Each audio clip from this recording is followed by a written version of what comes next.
Aziz obunachilar, Malibu 2.4 dan mana shu torpedosini yechib tashladik. Endilikda bunga ideal holatda 3-pakelenni original jihozlari bilan metan ustunovka qilib beramiz. Har doimgidek qaytarib o'tamiz. Siz sifatga talashing, biz sizni mashina sifatli holatda propan yoki metan ustunovka qilib beramiz. Originalligini mana bu joydan bilib olsangiz bo'ladi. Mana biz ichkarida bo'ladi, ligirovshnis, poddelkasi sal tashqariga chiqqan bo'ladi va mana bu joyda mashinaning rasmi bo'ladi. Poddelkasida original mana bunaqa ko'rinishda bo'ladi. Xo'p, bu avtomobilga ideal holatda metanda o'zida harakatlanadigan xizmat, ya'ni 3-pakelenni ustunovka qilib bermoqdamiz. Torpedosda endi ozgincha muammo bo'lganiga torpedos yomonlamoqchi emasmiz. Prosta tak 3-pakelenda o'zida yuraman deydigan bo'lsangiz, baribir mana shunga o'xshash original reduktorlari bilan 2.4 motoriga 3 qo'yganingiz afzalrog'i. Shuning uchun qayta aytib o'tyapmiz. Siz Sirdaryo metangazga omila bo'ling.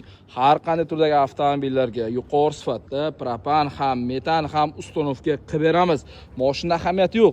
Eng kamida siz bu avtomobillarga qanaqa xizmat ko'rsatish kerak va nimalarga ahamiyat berib yurish kerak propan, metanda, shuni ma'lumotini to'liq olib yurishingiz mumkin. O'rtacha 250 kilometr beradi. Masalan, mana shu joyga qo'yilgan narsaga ahamiyat bering, o'ziniki plasmassa bo'ladi.